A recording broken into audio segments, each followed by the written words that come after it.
Viewers welcome back to program. So viewers गलबात करन जा रहे हैं अमरीका ईरान डील के हवाले नाल कि अमरीका ईरान डील हिचकियां हिचकोले खांदियां ਅੱਗੇ ਵਧ ਰਹੀ ਹੈ। ਇਸ ਵਿੱਚ ਪ੍ਰੋਗਰੈਸ ਵੀ ਹੋ ਰਹੀ ਹੈ ਅਤੇ ਦਾਅਵਿਆਂ ਤੇ ਧਮਕੀਆਂ ਦਾ ਸਿਲਸਿਲਾ ਵੀ ਨਾਲ-ਨਾਲ ਜਾਰੀ ਹੈ।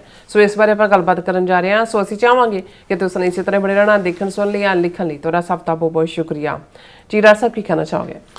देखो जो दो बंदे भी आपस च लड़ते हैं, लड़ के जो लड़ाई चल रही होंगी है, कोई भला मानस विचाले आके छुड़ाउण की कोशिश करता है, दो चार धप्फे जां हूरे उहदे भी वज जांदे ने ते जदों दोनां नूं सैपरेट भी कर दिता जाता है तो एक दूजे दी अखां झाक के ऐनू कर रहे होंदे ने मैं आवां, वो भी उन्होंने फिर उधर तक रहा होंदा, उधर आ जा फिर देख लै वो चल रहा होंदा है। सो उन्होंने ही असीं हिचकियां हिचकोले कहंदे हैं। सो असीं समझते हैं कि भी जिहड़ी 40 रोज़ा पहला 28 फरवरी नूं शुरू होया कन्फ्लिक्ट सी, 8 अप्रैल नूं जिहड़ा ख़त्म होया, उस तो बाद हालां वायलेशनस हुई अजे भी जिहड़ी है लेबनान दा मुद्दा, क्योंकि जिहड़ा 14 नुकाती प्रोग्राम है मैमो ऑफ अंडरस्टैंडिंग जिस दे उत्ते काफ़ी मेहनत की पाकिस्तान और फाइनल स्टेज दे उत्ते जिहड़ा उस दा कतर दा रोल भी आया, दोनों ही एज ए विचोले। और यही कारण है कि स्विट्ज़रलैंड दे विच जिहड़ी पिछले दिनां च वीकेंड दे उत्ते दोनों धिरां आपस च भी और विचोलियां दी मौजूदगी च आईयां, उहदे च भी जिहड़ियां ने हिकअप सी, हिचकियां सी और टमल्टुअस पाथ सी इवेंचुअली, क्योंकि प्रेजिडेंट ट्रंप दे थोड़ी सख्त बयानबाजी सी, फॉक्स नूं इंटरव्यू भी दिता है, उन्होंने भी उस ते ईरानियां ने दो बारी अखां चुक के फेरियां, ये भी कहा जाता है एक बारी आलमोस्ट तुरन ही लगे सी। लेकिन ये पोस्चरिंग भी होंदी है, पोजिशनिंग पोस्चरिंग डिप्लोमेसी च, और ये कोई शक नहीं है कि जे तुसी इंडिपेंडेंट एनालिस्ट जिहड़े दुनिया दे देख रहे हैं वो कह रहे हैं भी ईरान ने जंग के मैदान च भी जो किया वो एक वड्डा सरप्राइज सी, क्योंकि हुण ये सारा हो रहा कि भी वट वेंट रॉन्ग। अमरीका वर्गी ताकत जिस दे सामने 40 दिन ये रहना, और फिर अज जड़ियाँ बहुत सारिया 14 नुकाती प्रोग्राम है वो फेवरिंग ईरान है, उसकी फेवर च है, वो थले सैंक्शनस भी हटन गया, हुण टैंपररी सैंक्शन वेवर भी दे दिता है, ईरान का ऑयल भी फ्लो करन लग गया है, उन्होंने जोड़ा 30 बिलियन के कितना इमीडिएट जोड़ा कतर दे कोल वो भी रिलीज़ किया जाएगा, और न्यूक्लीयर के मुद्दे के उत्ते बाद दे विच गल होएगी, सारियां फेवर्स ही ने। सो उहदे च मैं सुन रहा सी इन्हां दे मिलिटरी एक्सपर्ट्स अमेरिका के साबका जनरल्स और दूसरे, वो कहंदे कि भी जिहड़ी ईरान के हाथ च गिदड़ सिंगी आई दा रीयल चोक पॉइंट आया वो तो स्टेट ऑफ हार्मूस है। तो उन्होंने कहा भी कि अमरीका ने ये पहला जोड़े फौजी जनरल या दूजे ने जो जंग की शुरुआत की कि इन्होंने अंदाज़ा नहीं सी कि भी ईरान इवें कर सकता है। वो कहंदा भी ये हुंदा भी जदों तुसी बहुत ज़्यादा हाई हवावां च होवो कि भी तुसी तां विद इन डेज़ गल मुका देनी है, उदों तुसी कई बारी उहदी हाइंड साइड नहीं देखते, क्योंकि उन्होंने ये सी कि भी खमीनाई समेत जिहड़े उन्हां दे 40 आला ने वो असीं ढा लेने ने, वो एक्यूरेट सी और वाकई उहदे चों कामयाब भी होए कि भी उहदे च उन्हां दा शराजा बिखर जाएगा, लोग बाहर निकल आएंगे, जिहड़े बलोच भी हथियार चुक लैणगे, कुर्द भी चुक लैणगे, और जिहड़ा होएगा और असीं जाके जिहड़ा उन्हां दे ऐन जिवें जो इराक दे विच कीता जां लीबिया दे विच होया जां वेनेजुएला दे विच लेटेस्ट सी जिहड़ी विक्ट्री काफ़ी सिर नूं चढ़ी हुई सी बहुतियां दे कि भी ये होएगा, उन्होंने कहा भी होया नहीं, और ये क्योंकि ऑलरेडी नहीं सी भी उहदे च की कीता, उहदे च जनरल जोग्राफिया ईरान दी फेवर करदा है, उन्होंने लग्या भी हुण इहदे तो कोई शक नहीं है कि तुसी नेस्तो नाबूद तां कर सकते हो कुछ भी, पर 9 मिलियन लोग जिहड़े 90 मिलियन लोग 9 करोड़ लोग उन्होंने तुसी कित्थे मारोगे? कहण नूं ठीक है तुसी थ्रैटन करदे हो डर देण लई, लेकिन इवें पॉसीबल नहीं सी। और फिर इजराइल जिहड़ा लगदा सी कि भी उन्होंने, और जदों ताबड़ तोड़ मिसाइल इधर ईरान, ये कोई शक नहीं है कि ईरान की बहुत तबाही हुई है, अजे तक वो अंदाज़ा भी नहीं है, क्योंकि पहली गो दे विच कल्ले 40 लीडर ही नहीं मारे, जिन्ने उन्होंने बड़े बड़े सेंटर से वो उड़ाते सारे पासों। ईवन एक स्कूल जिहदे 150 तो ज़्यादा बच्चियां छोटी उम्र दी, उन्होंने टीचर्स, हालांकि उन्होंने बाद इन्वेस्टिगेशन चल रही है, क्या गया जी गलती नाल जिहड़ा वो बहुत सारा कुछ अजकल जदों तुसीं गूगल दे उत्ते दूसरे दे उत्ते ही डिपेंड करते हो, और ਰਿਅਲਾਈਜ਼ ਦੇ ਥੱਲੇ ਕਿ ਵੀ ਕਿਸੇ ਵੇਲੇ ਉਹ ਸੈਂਟਰ ਹੋ ਸਕਦਾ ਫੌਜ ਦਾ ਹੋਏ, ਹੁਣ ਸਕੂਲ ਸੀ ਤੇ 올ਡ ਡਾਟਾ ਹੀ ਜਿਹਨੂੰ ਤੁਸੀਂ ਰੀਪ੍ਰੋਸੈਸ ਨਹੀਂ ਕੀਤਾ ਪ੍ਰੋਪਰਲੀ।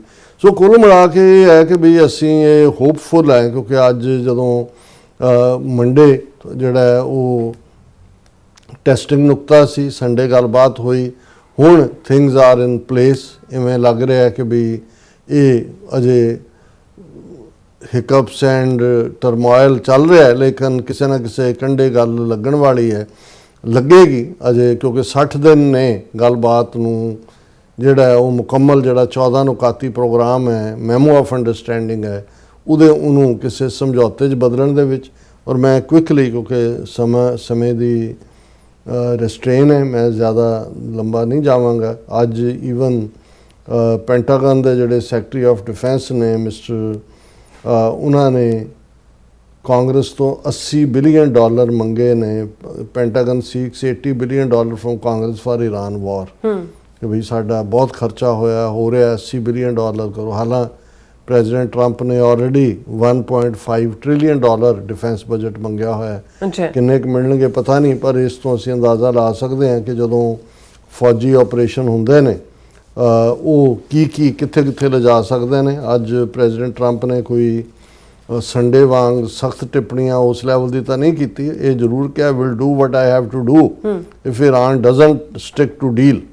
ਉਹਨਾਂ ਨੇ ਕਿਹਾ ਵੀ ਜੇ ਈਰਾਨ ਨਾ ਆਪਣੀ ਡੀਲ ਦੇ ਉੱਤੇ ਖਲੋਤਾ ਫਿਰ ਮੈਂ ਜੋ ਮੇਰੇ ਮਨ 'ਚ ਆਇਆ ਮੈਂ ਕਰਾਂਗਾ।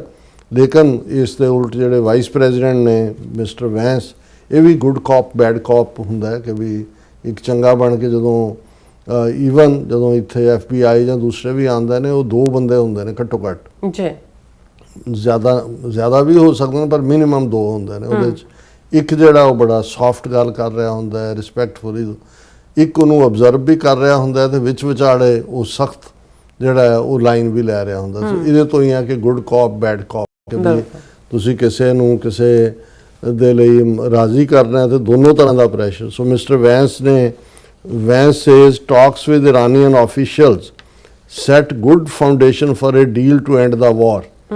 ਉਹਨਾਂ ਨੇ ਕਿਹਾ ਕਿ ਭਾਈ ਜਿਹੜੀ ਗੱਲਬਾਤ ਸਵਿਟਜ਼ਰਲੈਂਡ ਦੇ ਵਿੱਚ ਹੋਈ, ਉਸ ਗੱਲਬਾਤ ਨੇ ਬੜੀਆਂ ਚੰਗੀਆਂ ਬੁਨਿਆਦਾਂ ਧਰ ਦਿੱਤੀਆਂ ਨੇ, good foundation for a deal ਕਰਨ ਦੇ ਲਈ, good to end the war, ਕਿ ਜੰਗ ਦੇ ਖਾਤਮੇ ਦੇ ਲਈ ਪੂਰਾ ਹੈ। ਔਰ ਇਸ ਦੇ ਉੱਤੇ ਈਵਨ ਇੰਡੀਆ ਨੇ ਵੀ, ਕਿਉਂਕਿ ਹੁਣ ਉੱਥੋਂ ਸਟ੍ਰੇਟ ਆਫ ਹਾਰਮੂਜ਼ ਇਹਨਾਂ 60 ਦਿਨਾਂ ਲਈ ਈਰਾਨ ਨੇ ਕੁਝ ਚਾਰਜ ਨਹੀਂ ਕਰਨਾ। ਹੁਣ ਅਮਰੀਕਾ ਦਾ ਸਟੈਂਸ ਇਹ ਹੋਏਗਾ ਕਿ ਇੱਕ ਵਾਰੀ ਸਟ੍ਰੇਟ ਆਫ ਹਾਰਮੂਜ਼ ਖੁੱਲ ਗਿਆ, ਅਮਰੀਕਾ ਨੇ ਆਪਣਾ ਬਲੌਕੇਟ ਚੁੱਕ ਲਿਆ ਤੇ ਉਹਦੇ ਤੇ ਪਹਿਲਾਂ ਵਾਂਗ ਹੀ ਹੋਏ ਜਿਹੜਾ ਜੰਗ ਤੋਂ ਪਹਿਲਾਂ। ਪਰ ਹੁਣ ਈਰਾਨ ਦੇ ਹੱਥ ਤਾਂ ਜਿਹੜੀ ਹੈ ਗਿੱਦੜ ਸਿੰਘੀ ਆਈ ਹੈ, ਉਹਨਾਂ ਨੇ ਨਹੀਂ ਛੱਡਣਾ ਹੈ ਕਿ ਭਾਈ ਉਹਨਾਂ ਨੂੰ ਤਾਂ ਆਮਦਨ ਦਾ ਪਰ ਇਹਦੇ ਤੇ even India the ministry of external affairs ਨੇ ਕਿਹਾ ਕਿ Iran US memo of understanding has had a positive impact on energy fertilizer flow to India, ਕਿ ਵੀ ਇਸ ਵੇਲੇ 11 ਜਿਹੜੇ ਇੰਡੀਆ ਬਾਉਂਡ ਵੈਸਲਸ ਨੇ ਉਹ ਸਟੇਟ ਆਫ ਹਾਰਮੂਜ਼ ਚੋਂ ਨਿਕਲੀਆਂ ਨੇ ਜੂਨ 17 ਤੋਂ ਲੈ ਕੇ ਹੁਣ ਤੱਕ। ਔਰ ਉਹਨਾਂ ਨੇ ਕਿਹਾ ਕਿ ਭਾਈ ਇਹ ਇੱਕ ਜਿਹੜੀ ਹੈ ਸ਼ਿਪਿੰਗ ਦੇ ਵਿੱਚ ਪੋਜ਼ਿਟਿਵ ਇਨਪੁਟ ਹੈ। ਔਰ ਇਸ ਤੋਂ ਇਲਾਵਾ IMO Oman announced plan to evacuate ships 11,000 seafarers stranded in Persian Gulf। 11,000 ਨਾਵਿਕ, ਇਹਦੇ ਲਈ ਹਿੰਦੀ ਪੰਜਾਬੀ ਦਾ ਲਫ਼ਜ਼ ਹੈ, ਉੱਥੇ ਫਸੇ ਹੋਏ ਨੇ। ਪਰ ਉਹਨਾਂ ਨੇ ਕਿਹਾ ਕਿ ਭਾਈ ਅਸੀਂ ਇਹਨਾਂ ਨੂੰ ਜਿਹੜੇ ਸ਼ਿਪਸ ਨੇ ਆਲਮੋਸਟ 28 ਫਰਵਰੀ ਤੋਂ ਬਾਅਦ ਸਭ ਕੁਝ ਹੀ ਬਲੌਕ ਹੈ ਵੀ ਉਹਨਾਂ ਦੇ ਸੇਫ ਜਿਹੜਾ ਰਸਤੇ ਦੇ ਲਈ ਮਿਹਨਤ ਕਰ ਰਹੇ। ਔਰ ਇਹ ਜਿਹੜਾ ਸਟ੍ਰੇਟ ਆਫ ਹਾਰਮੂਜ਼ ਬਾਰੇ ਈਰਾਨ ਜਿਹੜਾ ਸਿਗਨਲ ਦੇ ਰਿਹਾ ਹੈ, Iran chief negotiator says Hormuz will be administered by Tehran state media. ਉਹ ਲਗਾਤਾਰ ਆਪਣੇ ਲੋਕਾਂ ਨੂੰ, ਕਿਉਂਕਿ ਜਿਵੇਂ ਅਮਰੀਕਾ ਦੇ ਵਿੱਚ ਕਲਾਸ ਹਾਰਡਲਾਈਨਰ ਹੈ ਜਾਂ ਜ਼ਾਇਨਿਸਟ ਲੌਬੀ ਹੈ ਜਿਨ੍ਹਾਂ ਨੂੰ ਇਹ ਡੀਲ ਪਸੰਦ ਨਹੀਂ ਆਈ, ਹਾਲਾਂਕਿ 70% ਅਮਰੀਕਨਸ ਨੇ ਇਸ ਡੀਲ ਨੂੰ ਸਪੋਰਟ ਕੀਤਾ ਹੈ, ਇਵੇਂ ਈਰਾਨ ਦੇ ਵਿੱਚ ਵੀ ਇੱਕ ਹਾਰਡਲਾਈਨਰਸ ਨੇ, ਉਹ ਸਮਝਦੇ ਨੇ ਕਿ ਜੀ ਅਸੀਂ ਜਿੱਤ ਰਹੇ ਸੀ, ਕੀ ਲੋੜ ਸੀ। ਪਰ ਇਨ ਦਾ ਐਂਡ ਆਫ ਦਾ ਡੇ ਕੋਈ ਵੀ ਜੰਗ, ਕੋਈ ਵੀ ਮਸਲਾ ਅਲਟੀਮੇਟਲੀ ਨੈਗੋਸ਼ੀਏਸ਼ਨ ਟੇਬਲ ਦੇ ਉੱਤੇ ਹੱਲ ਹੁੰਦਾ ਹੈ। ਹਾਲਾਂਕਿ ਇਸ ਵੇਲੇ ਜੇ ਸਭ ਤੋਂ ਜ਼ਿਆਦਾ ਪਿਟੀਏਬਲ ਕੰਡੀਸ਼ਨ ਪੋਲੀਟੀਕਲੀ ਹੈ ਤੇ ਉਹ ਨੈਤਨਯਾਹੂ ਦੀ ਹੈ, ਇਜ਼ਰਾਈਲ ਦੇ। ਕਿਉਂਕਿ ਉਹ ਟਰੰਪ ਦੇ ਖਿਲਾਫ ਵੀ ਬੋਲ ਨਹੀਂ ਸਕਦਾ, ਲੇਕਿਨ ਐਟ ਦਾ ਸੇਮ ਟਾਈਮ ਉਹਨਾਂ ਨੂੰ ਲੱਗਦਾ ਕਿ ਵਿਦਨ ਕੰਟਰੀ ਵੀ ਹੋ ਗਿਆ, ਵੀ ਖੱਟਿਆ ਕੀ, ਤਬਾਹੀ ਵੀ ਕਰਵਾਈ। ਈਰਾਨ ਤਾਂ ਅੱਗੇ ਨਾਲੋਂ ਜ਼ਿਆਦਾ ਸਟਰੋਂਗ ਹੋ ਗਿਆ, ਉਹਦੀ ਜਿਹੜੇ ਫਰੀਜ਼ ਕੀਤੇ ਪੈਸੇ ਸੀ ਉਹ ਵੀ ਉਹਨੂੰ ਮਿਲ ਗਏ, ਉਹ ਤੇਲ ਵੀ ਵੇਚ ਰਿਹਾ ਹੈ ਅੱਗੋਂ ਦੇ ਲਈ, ਸਟੇਟ ਆਫ ਹਾਰਮੂਜ਼ ਵੀ ਉਹਦੇ ਕੋਲ ਹੈ। ਤੇ ਹੁਣ ਨੇਤਨਯਾਹੂ ਨੇ ਕਹਿਣਾ, AFP ਦੀ ਖਬਰ ਹੈ, Netanyahu says Israel should break free of US military aid. ਉਹਨੇ ਕਿਹਾ ਜੀ ਸਾਨੂੰ ਲੋੜ ਹੀ ਨਹੀਂ, ਹਾਲਾਂਕਿ ਹਰ ਇੱਕ ਨੂੰ ਪਤਾ ਹੈ ਵੀ ਅਮਰੀਕਾ ਤੋਂ ਬਿਨਾਂ 2 ਘੰਟੇ ਵੀ ਇਹ ਨਹੀਂ ਕੱਢ ਸਕਦੇ, ਲੇਕਿਨ ਉਹ ਆਪਣੇ ਲੋਕਾਂ ਨੂੰ ਇਹ ਵੀ ਦੱਸ ਰਿਹਾ ਵੀ ਮੈਂ ਜਿਹੜਾ ਬੜਾ ਗੁੱਸੇ ਹੈ। ਔਰ ਜਿਹੜੇ ਈਵਨ ਜ਼ਾਓਨਿਸਟ ਲੌਬੀ ਅਮਰੀਕਾ 'ਚ ਟਰੰਪ ਨੂੰ ਕ੍ਰਿਟਿਸਾਈਜ਼ ਕਰ ਰਹੀ ਹੈ ਕਿ ਉਹਨੇ ਯੀਲਡ ਕਰਤਾ ਜਾਂ ਦੂਜਾ, ਲੇਕਿਨ ਟਰੰਪ ਸਪੋਰਟਰ ਜਿਹੜੇ ਨੇ ਜਾਂ ਅਲਾਈਜ਼ ਨੇ ਉਹ ਡਿਫੈਂਡ ਕਰ ਰਹੇ ਨੇ। ਉਹਨਾਂ ਨੇ ਕਿਹਾ ਕਿ ਭਾਈ ਇਹ ਇਜ਼ਰਾਈਲ ਨੇ ਦੇਖਣਾ, ਉਹਨੇ ਜੇ ਕਰਨਾ ਹੈ ਤਾਂ ਆਪਣਾ ਤਬਾਹੀ ਕਰਵਾਏ, ਇਹ ਅਮਰੀਕਾ ਦੀ ਜੰਗ ਨਹੀਂ। ਔਰ ਇਹੀ ਕਾਰਨ ਹੈ ਕਿ 70% ਅਮਰੀਕਨ ਜਿਹੜਾ ਹੈ ਉਹ ਇਸ ਡੀਲ ਦੀ ਹਮਾਇਤ 'ਤੇ ਨੇ, ਜਿਹੜਾ ਮੈਮੋ ਆਫ ਅੰਡਰਸਟੈਂਡਿੰਗ ਹੈ। ਔਰ ਇੱਕ ਹੋਰ ਨੁਕਤੇ ਦੇ ਉੱਤੇ ਜਿਵੇਂ JD ਵੈਂਸ ਨੇ ਕਿਤੇ ਕਿਹਾ ਕਿ ਭਾਈ ਆਲਰੇਡੀ ਜਿਹੜੇ ਯੂਨਾਈਟਿਡ ਨੇਸ਼ਨਸ ਦੇ ਇੰਟਰਨੈਸ਼ਨਲ ਐਟੋਮਿਕ ਐਨਰਜੀ ਏਜੰਸੀ ਦੇ ਬੰਦੇ ਨੇ ਉਹ ਈਰਾਨ ਜਾ ਰਹੇ ਨੇ। ਈਰਾਨ ਨੇ ਕਿਹਾ ਬਿਲਕੁਲ ਨਹੀਂ, ਕੋਈ ਇਸ ਬਾਰੇ ਅਜੇ ਸਹਿਮਤੀ, ਉਹ ਬਾਅਦ ਦੀ ਗੱਲ ਹੋਏਗੀ, ਪਹਿਲਾਂ ਅਸੀਂ US wave sanctions on Iranian oil ships. ਹੁਣ ਈਰਾਨ ਵਾਲੇ ਆਲਮੋਸਟ 47 ਸਾਲ ਬਾਅਦ ਅਗਲੇ 60 ਦਿਨ ਲਈ ਘੱਟੋ ਘੱਟ, ਹਾਲਾਂਕਿ ਵੀ ਹੋਪ ਕਿ ਅਲਟੀਮੇਟਲੀ ਡੀਲ ਹੋਏਗੀ, ਲੇਕਿਨ 2 ਮਹੀਨੇ ਉਹਨਾਂ ਨੂੰ ਮਿਲ ਗਏ ਕਿ ਭਾਈ ਲੁੱਡੀਆਂ ਪਾਓ ਤੇ ਮੌਜਾਂ ਲੁੱਟੋ ਤੇ ਬੁੱਲੇ ਲੁੱਟੋ। So hopefully everything goes fine. ਜੀ ਰਾਸ਼ਾ, ਤੁਹਾਡਾ ਬਹੁਤ ਬਹੁਤ ਸ਼ੁਕਰੀਆ। ਸਾਥ ਲੈਣ ਬ੍ਰੇਕ ਫਿਓਰਸ ਤੁਸੀਂ ਇਸ ਤਰ੍ਹਾਂ ਬਣੇ ਰਹਿਣਾ, ਮਿਲਦੇ ਹਾਂ ਛੋਟੇ ਜਿਹੇ ਵਕਫੇ ਤੋਂ ਬਾਅਦ।